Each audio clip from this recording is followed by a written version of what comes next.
Tree Talking Time is brought to you by Conkey's Outdoors and Stone Creek Hound Supply. Be sure to check them out for all your hound hunting needs. Welcome to Tree Talking Time, where we talk all things tree dogs, from the smallest feists to the largest hounds, treating squirrels to bears and everything in between. And from time to time, we might even run a little fast game.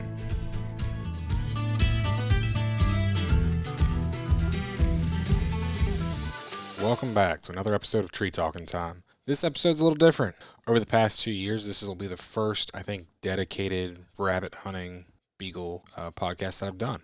So, Stone Creek Hound Supply invited me up to their home club. It's the Blue Juniata Beagle Club, and so I went up there for one of their field trials. It's their 75th anniversary year for their club, and so they were gracious enough to invite me up. And I sat down with a couple of their members. Hope you enjoy it. Before we move on to this episode, though, I do want to mention that the summer giveaway is going on. Anybody that's already purchased a shirt, you are entered. If you would like to enter, head over to treetalkin.com and buy any of the shirts. Every shirt you buy is an entry for this contest. Grand prize is a JC custom call donated by Red Fern Hound Supply and an ultralight briar-proof coat donated by Stone Creek Hound Supply. First place, you also get a 1-year subscription to Full Cry. Second place will be a squaller and some swag from Conkey's. I appreciate all the sponsors for coming out and helping out with this summer giveaway. Like I said, head over to treetalkin.com to buy a shirt. So, hope you enjoy. Tell me the origin story of this club. Well, the Blue Juniata Beagle Club started in 1949. The name of the Blue Juniata Beagle Club. They actually started on a ridge in Lewistown. And then they finally moved here and started buying acres, plots. Okay. And they had original members they signed a certificate. It was a $25 certificate they had to buy into the club that started the club. And how long ago was that? 1949. Okay. We purchased this club in 1950, club to grounds that we're running on. I think there was, 8 original members, 9 original members? Right. Yeah. And it's grown. It was just all farm fields when they purchased this club, and they planted it and stocked rabbits on it, and it's grown from there. How many acres is this club? 322. Nice. Yeah, around there. Yeah. Is the clubhouse, was it here, or did they build that? No, the clubhouse, it was the farmhouse. Okay. I kind of figured that, but... Yeah, there used to be a barn and right here, and we tore that down. It was getting pretty bad shape. But I think the clubhouse dates back into the 1800s, don't it, Doug? Wow. Somewhere around there, yes. Yeah, it's been here a long time. That's pretty cool. One of our members, it was his grandparents' farm. Okay. And he still lives here on the edge of the property. Is that the house when you pull in? That was his house. Okay. Log house. The log house. Gotcha. He sold an acre off, and he kept a 13, I think, Davy Ray. Gotcha. So this was the Ray farm property at one time. There was 2, if I'm right, there was 2 farms here. We bought this one, the original. A year or 2 later, we bought the second one over here, the clubhouse, and that had fell down. It's no longer there. Gotcha. Very cool. Why don't you guys introduce yourself? I'm Mike Pickhart. I'm the president of Blue Juniata Beagle Club. I'm Doug Kepner, vice president of Beagle Club. Okay. How long have you guys been members? Oh, my. I'm 68. I've been a member since I was 16 years old. So Okay. I've started, I don't know what year I started, and then I dropped out for a while, and I've been back now about 11 years. Okay. But I came here with my dad, and my dad ran dogs with his dad, and that's how we all got to do what we're doing. That's pretty cool. Yeah, I started coming down here when I was a kid, probably 7 or 8 years old. Walk behind the plows, throwing rocks off. And This club started as a traditional brace club. All right. Well, so you got to slow down a little bit, okay? This is a tree talking time. We talk mostly tree dogs. So you're going to have to explain a lot of stuff to me. I'm not super familiar with the beagle world other than the fact that beagles chase rabbits. Yeah. Well, the traditional brace started back, I think the first trial was in 1892. I'm thinking that. And they braced beagles. They put 2 beagles down, and it grew from there. And I think it was in the early 80s or late 70s, they started an SPO group which that's the pack dogs. They What's run SPO? SPO, small pack option. Okay. You can run up to 9 dogs in that. Most times in first series, they go out with packs of 6, 7, and they sort through them, and they get to a winner's pack, and generally that's between 6 and 9. The highest number you can run is 9.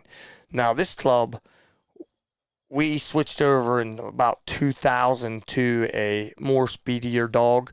The traditional brace dogs had slowed down, where you really couldn't hunt rabbits off of them anymore. Okay. So I have heard that.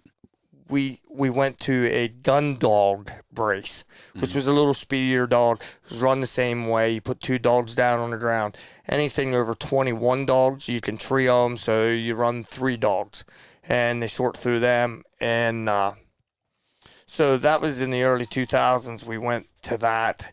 We still ran a couple traditional brace dogs up until about 2011. We had 2 trials, and then we switched to what we're running now, and we run a brace to small pack. So start out with 2 dogs, they sort through them, and they can bring back a total of 7 dogs in the winner's pack. And then when you run them, to finish the trial, you got to go back down to 2 dogs. Okay. So it starts out with 2 dogs, you end up with 2 dogs. It's a great floor mat. It works out good for us. It keeps the guys, that want to run brace, you still can run brace, and then you go to the pack dogs, and then it works its way back down. All right. One thing that I'm a little confused on, and because this is only the second beagle trial I've ever been to, is how do you score these dogs? How do you grade them? Well, that's up to the judge. Every judge is different. They can set 2 dogs down and they'll run. If they like them, they can give them an 80 and start from there. And then they'll just go at each pair, each brace, and they'll maybe the next one's only a 40. Gotcha. It's up to the judges how they want to score them.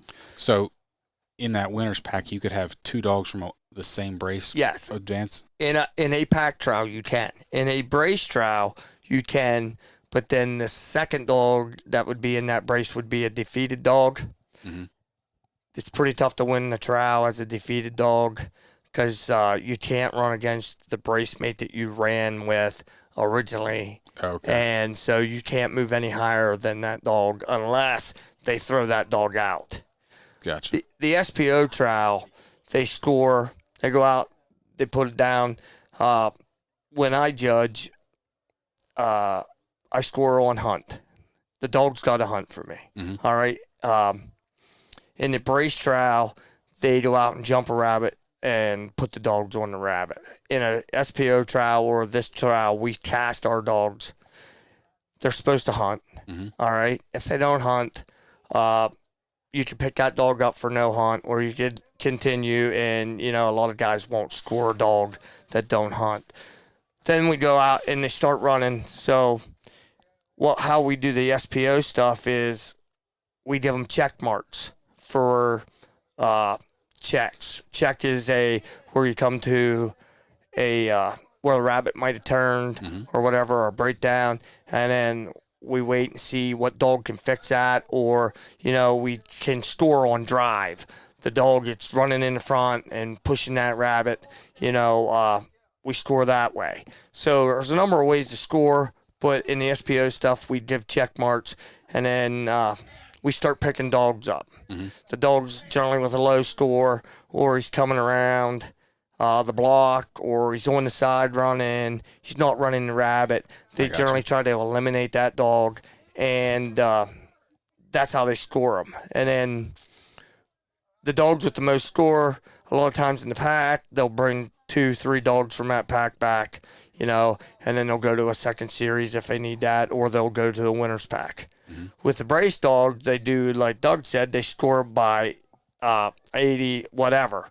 And the dog with the highest score would come back as your high dog. So he would be the first dog. The second highest score would be the second dog. They would run together. Then the third and fourth place dog, they would run together. Fifth and sixth, they would run together. And generally seventh and eighth, if they do 8. A lot of times, 8, you're cut off for a brace.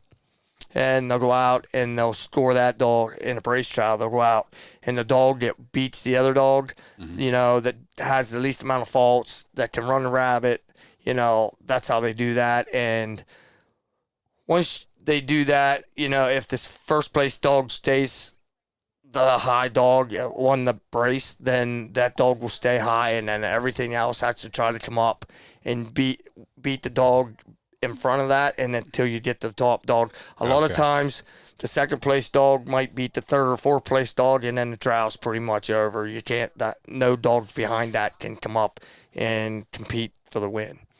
And the SPO stuff, when we go out in the winner's pack, it's a fresh start. Okay. So they don't have a score on them dogs. They were just the best dogs that day. Yeah. And so then it's a clean slate. You go out, you run them dogs, and you do the same thing. You start picking up your low score, your dog's making the mistakes, causing the breakdowns, maybe extra mouth. Extra mouth's a big thing in the sport. If they're barking somewhere where there isn't no rabbit, that's a big no-no in our sport. So that's how they do that. And, and they generally, you can run that down to a brace, but a lot of times the guys will pick them up with 3 dogs on the ground or 5 dogs on the ground. But the most that you can do is pick up 2 dogs at a time. Okay. So if you have a 9-dog winner's pack, you'll pick 1 or 2 dogs up, and you'll keep running once they get them off, and you'll pick 1 or 2 more dogs up until you get down to 5 dogs. Top 5 dogs place, 1 through, in the SPO stuff, it's 5th now. AKC just changed that. It used to be MBQ. MBQ dogs didn't accumulate points. Now we're 5th place. It just started here in May. Dogs that take 5th get a 5th of the points, and the points come from the entries of how many dogs were in the trial. Okay. And the brace trial's the same way. You got you get the points, as many dogs as was in the trial. Okay, and you need 3 wins and 120 points to become a field champion. That's what all of us guys are striving to do, is to get a field champion. Gotcha. Now, so you said the points are based on how many dogs. So yesterday, I think I heard 84 dogs were. Yes. So how does that 84 break down into points? That's different classes. Yes. There was 42 dogs in one class. Okay. And 41 in the other class. Yeah, they have 15-inch and 13-inch. Smaller dogs in the bigger class. So there was the dog that won yesterday would have got in the little class. I think he got 43 or 42 points. 42, I think. 42 points, because that's how many dogs was there. Okay, so it's a single point Yep. per dog. And then second place gets half of that. Okay. Third place would get a third of them 42 points. Okay. Fourth place gets a fourth, and fifth place gets a fifth of them. Okay, that makes sense. Now, brace, they still have the MBQ. Fifth place does not receive any points for being an MBQ. Gotcha. Very interesting. Yeah. It's vastly different than what I'm used to. I'm used to UKC night hunts where, you go out, and also that's very different from what you guys do. Like, you don't have to, you put the dog on the ground and it's up to the judge at that point. Right. Like, there's no handler. And I don't know if you noticed when they have the pack dogs, each dog has a different color collar so Yes. they can distinguish. Mm-hmm. Yeah, it's the sport is declining. A lot of guys aren't, the rabbit hunting's going away. We do this, most of us guys do this for the hunting aspect of it. Mm-hmm. All right. So you want a dog that can run a rabbit, keep the rabbit running to bring that rabbit back to you. This is pretty much the same thing. We're competing our dogs that we hunt with to do that. Mm-hmm. Oh, yeah, of course. Theoretically, that's what, coon hunting is too. I mean, at the end of the night, regardless of whether I'm in a competition hunt or I'm just in the woods pleasure hunting, I still want to see my dog tree a coon. So, Correct. And I really don't want to see him running deer and slick treeing and all that stuff too. So running deer will get you thrown out of these troughs pretty quick, running off game. Yeah. Now, you don't have to pick a dog up for that, but most guys consider that a disruption of the pack, disruption of the trowel. Mm-hmm. In the AKC rule book, you're allowed to eliminate that dog for interrupting the pack because Okay. you want to keep that rabbit running. Mm-hmm. Stone Creek Hound Supply, a family-operated business, boasts over 50 years of involvement in hounds. For over 2 decades, they've been dedicated to supplying high-quality hound gear. Their reputation is founded on unparalleled quality and exceptional customer service. Crafted from U.S. source materials, Stone Creek clothing is meticulously manufactured right here in Pennsylvania. Through their commitment to excellence, many of their customers have become lifelong friends. Now, do you see, obviously when you hunt your own pack, obviously your pack knows, they're pack mates, so they work together. Yes. They know each other. You're putting, multiple dogs down on the ground, don't know each other. And I've seen where they've all kind of packed, and I've seen where they don't. Is that common? Well, Yeah, because even though they don't know each other, I mean, when they put them down the ground, they're all hunting on their own. Mm-hmm. But once one picks up a rabbit and starts running, then they go gather in and start running the same. they'll way. hurt to each other. Yeah. Okay. Beagle is a pack dog. Mm-hmm. Okay. Somewhere along the line, they decided they were going to brace these pack dogs. Way back, they started to brace, but they're technically a pack dog. Mm-hmm. They'll run with each other's dogs. Now, in our sport, we have quite a few different floor mats. We got the brace. We got, the traditional brace. Traditional brace dogs run with traditional brace dogs. The gun dog brace dogs generally run with the gun dog brace dogs. Okay. The pack dogs generally run, the same speed. Now, there's different speeds in our packs, in different places all over the country, and most guys try to keep the same speed dogs, Mm-hmm.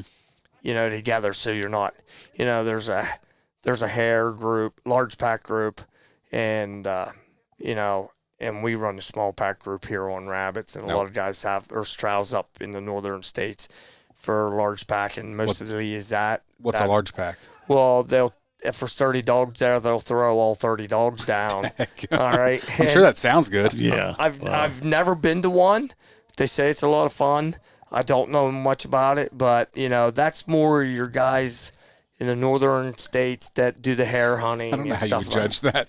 Well, that's why we're trying to stay to a dog that's fast enough to keep hunting and be able to watch it and judge it. Yeah. Now, I've seen dogs that take off and you never keep up with them. And he's probably seen it too. Yeah. Well, the large pack dogs are bred to run hare. Yeah. Okay. A snowshoe hare generally runs out a long ways. They don't have checks. They run a straight line. They'll make a little sloop and come right back. Well, them dogs are bred for that. Our dogs are more bred, not saying I'd go and hunt a hare with my dogs, but most, these dogs around here are bred to run cottontails. Mm-hmm. Cottontails are twisty, turny. Yeah. They don't get up and run great big loops. So we breed our dogs to be able to carry a line, stay in a check area. We don't want them wandering all over the place to find a check, to find a rabbit somewhere else. We want to kill, we want the original rabbit to come back to us. So that's how that works. So we generally don't get into where we're running in a lot of different, most dogs, like most of the dogs here are compatible.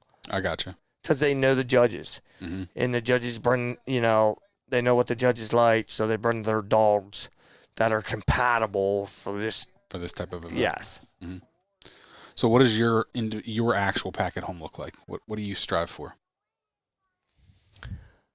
I strive for a medium, straight line, checked staying dog, which I'm more one of the more conservative guys that run the pack dogs in our state around here. Okay, I do very well for all the more dogs I have. So mine is more of a medium speed that I hope they can stay on a rabbit and bring that rabbit back to me in a decent amount of time. Yeah. Now, do you have a size preference? I run the 13 inches. Okay. Most of them. Just what I like. Mm-hmm. A lot of guys like the bigger, longer legged dogs. You know, the 15-inch dogs, that's 13 to 15 inch. Anything over 13 to 15 inch. They like that because Pennsylvania still gets snow, and they go hare hunting with them dogs. So they like a longer-legged dog that can get through the snow or whatever. Yeah. I prefer a littler dog.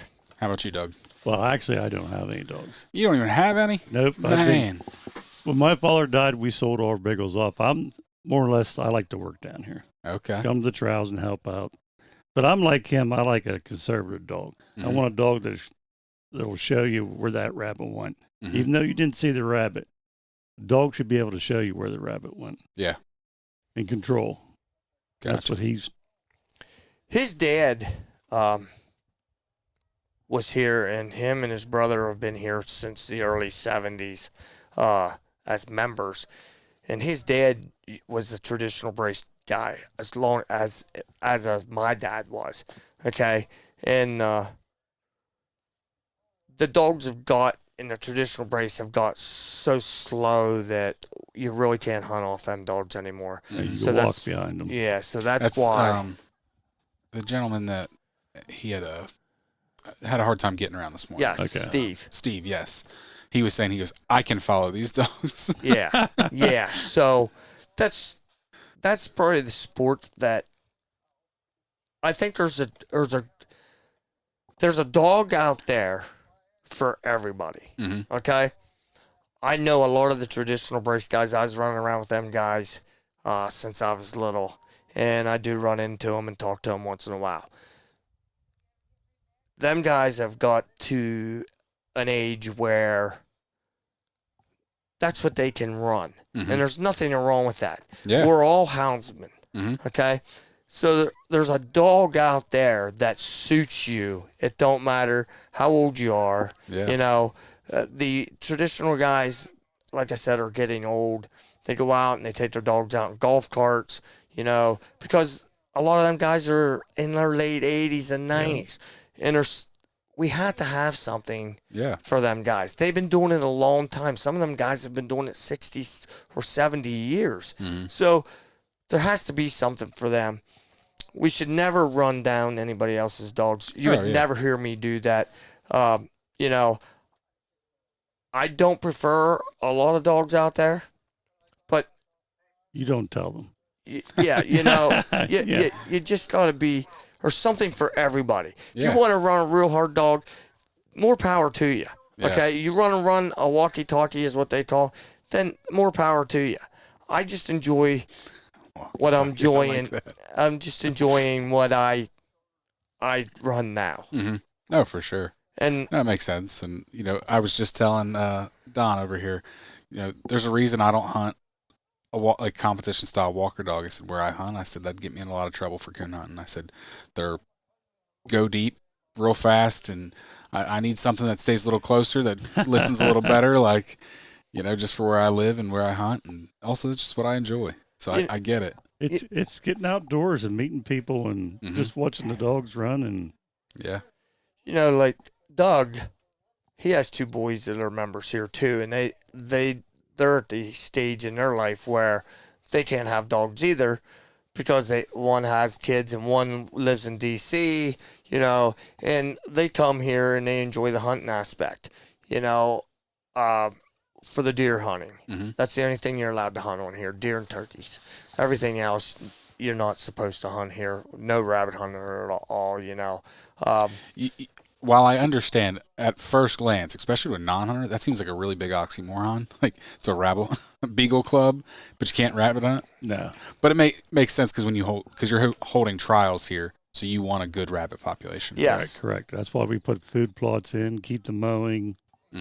We're more habitat friendly than a lot of places. Like, we plant, okay? We cut the brush. We want the stuff here. So it's great habitat. So you have your deer, you have your turkeys, we have God has blessed us very well for rabbits here. A lot of clubs aren't so lucky, you know. Their membership's getting older or whatever. They can't keep their grounds up to where you can keep a number of rabbits. We have a great membership here. I think there's 42 of us that are paying members, 12 or 15 that are lifetime members. Doug is a lifetime member, but Doug is one of our lifetime members that come down here and work very hard. We got a couple guys that are retired. Tad Banks, great member. He comes down here. He retired a year ago. Does a lot of work for this club. Extremely amount of work for this club. Just what you've said, and plus what I've seen, there is a lot of, like, just all the trails. Like, there's probably miles of paths that you have to mow. Oh, yeah. It's a lot of work to mow. Yeah. And we got to mow the paths back so the brush ain't coming out over, so the guys can get through and judge. You know, the club was founded on field troweling. All right? And there's only a few of us. There's probably 8 or 10 of us at field trail anymore at this club. A lot of the guys, the other members, are dog-oriented, where they come here to train, to keep their dogs in shape for the hunting aspect of it, which is great. All right? We all stick together. We all work great together. Doug is a great member. Does a lot of work. Doesn't own a dog. Does a lot of work here. You know, you have to have members that are willing to come down here, put a lot of hours in. One of our other lifetime members, Timmy Knight, all right, he's been here for a long time. He does a ton of work. He does the planning. He does a lot of the mowing. And now my son, I got 2 sons, and they're both members here. And my one son, he's a judge, judges a lot now. And he's here a lot and does a lot of the work. We taught him how to mow the grass, you know, and he cuts a lot of brush with the chainsaws. Him and Tad do, I'm going to go out and say him and Tad do probably 80 to 85% of the brush cutting at this club. You know, a couple times a year we'll get together and have a work party, and then, you know, 15 guys will come and we'll get chainsaws and go out and cut. But you can't make a Beagle Club by having a work party. You got to make a Beagle Club by have individuals coming to the club, working, you know, at it all year round. Yeah. And that's where Blue Juniata Beagle Club stands out from a lot of clubs. We have them guys that do that. Yeah. That want to come here and want to work because, like Doug lives in town. This is his way to get away from everything. It's beautiful here. Well, Doug comes down and he'll work and, you know, and play around, and he gets to do stuff that he wouldn't be able to do where he lives. Yeah. You know, so that's what this place is about. Yeah, it's an escape. You get away from people and... Oh, yeah. Now, every member that ever joined this club always had to have an AKC registered dog or you couldn't be a member. Okay. So every one of us at one point or a time had an AKC dog. Some people can't have that AKC dog, okay? Doug lives, it would be pretty tough to have an AKC dog. So you just, but we need members. This is Doug's, I'm just guessing. I've known him since I've been a little boy. All right. I know this is Doug's happy place. All right. And there's other guys that like it here that do that. Yeah. So, I mean, it's 320 some acres of pure paradise. For sure. No, it's really nice here. Yeah, you can come down, and if you want to spend the whole weekend to do stuff, you stay at the clubhouse. And We got, I think, 14 beds upstairs. Yeah. Wow. 14 beds. We bought air conditions for the upstairs for guys to be able to be comfortable. We got air conditions in, you know, in the clubhouse, the living room in that of the clubhouse. We have women that are wives or even the wives' friends come here, and they're the ones that put the meals on. We do a chicken barbecue every trowel on a Saturday night, so people can come and enjoy yourself. You come to Blue Juniata, we make you feel like home. You know, you should never go away hungry, and everybody is, I mean, I'm going to go out and say it. I think we have probably one of the best memberships out of any Beagle Club in the country. Conkeys Outdoors is proud to be a sponsor of Tree Talking Time. Family, hunting, tradition is the Conkeys motto. They understand the importance of passing down the tradition of hound hunting. They are a family-owned business that treats you like family. They also understand the importance of having the gear you need when you need it. Conkey's carries everything for your next hunt, and it ships to your door quick. They also offer great warranties on all tracking systems and financing options. Check them out at conkeys.com. You can also use the code TreeTalkingTime5 in all caps to save as well. No, it shows, that's for sure. And I think you're hitting on a big point. Is I see it a lot with the coon hunters clubs and the decline of membership, and like you said, you gotta have people like Doug that might not still have dogs, but they did, and they've lived this life and they still want to be a part of it. Maybe they can't actually have that dog, but still wanting to come and still participate and still help out, and we still need those people. Not saying that we don't have issues at this club.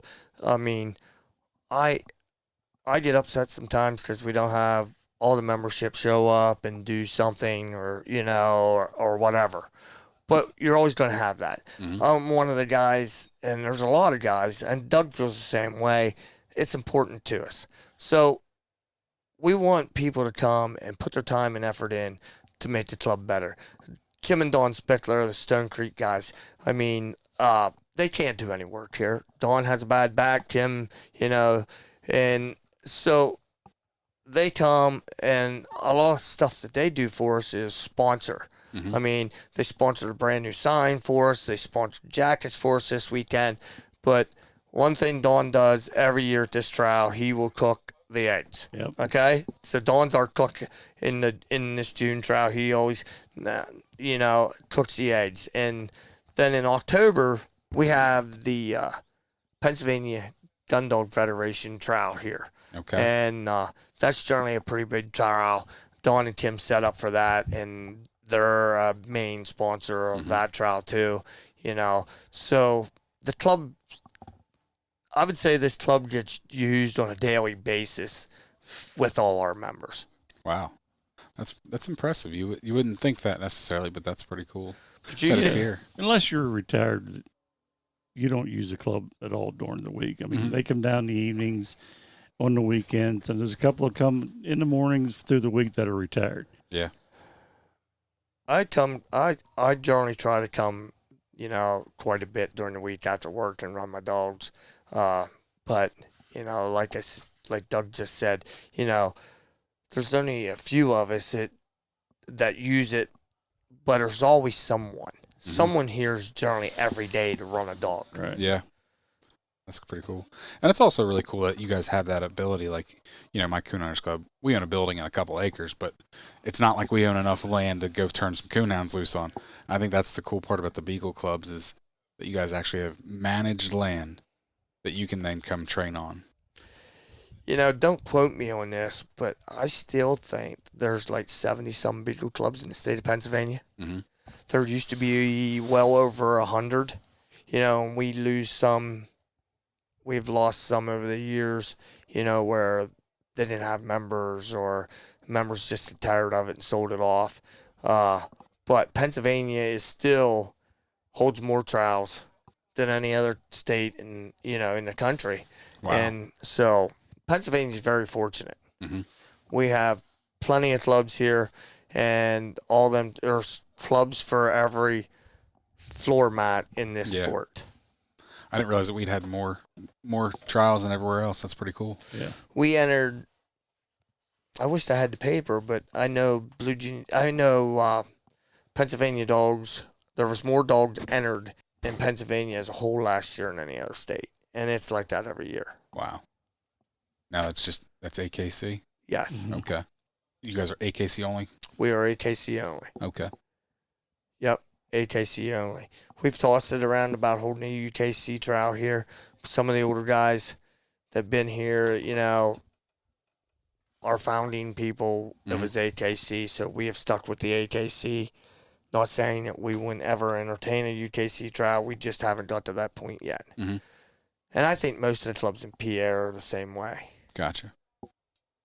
Because I know it's kind of similar within the coonhound world. I would say the vast majority of Pennsylvania clubs are UKC versus PKC, but then you go to other parts of the country that are a lot heavier in the PKC stuff. Yeah. Yeah. But there's nothing wrong with having different registries either. I know clubs that hold both. Yes.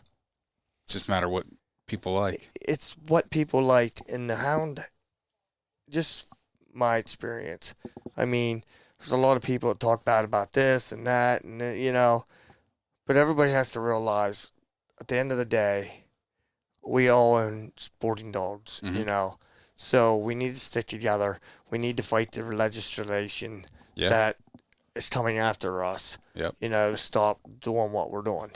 Yep. And You know. actually, this coming Tuesday, so this, as people listen to this, this will be probably a couple weeks before this episode airs, but I recorded an episode with John Gibble about some legislation and stuff here in the state of Pennsylvania, and just how we need to be proactive and get involved. And I know Dwayne from the PFSC's here, talking to some people, and it's an organization here in the state of Pennsylvania, but people across the country. And John Gibble does a lot for our sport. mm-hmm. Okay, he keeps us all updated on what's going on, what they're coming after, to get us our phone calls in. Mm-hmm. He writes articles for Hounds and Hunting, Yeah. So it's a good thing. Mm-hmm.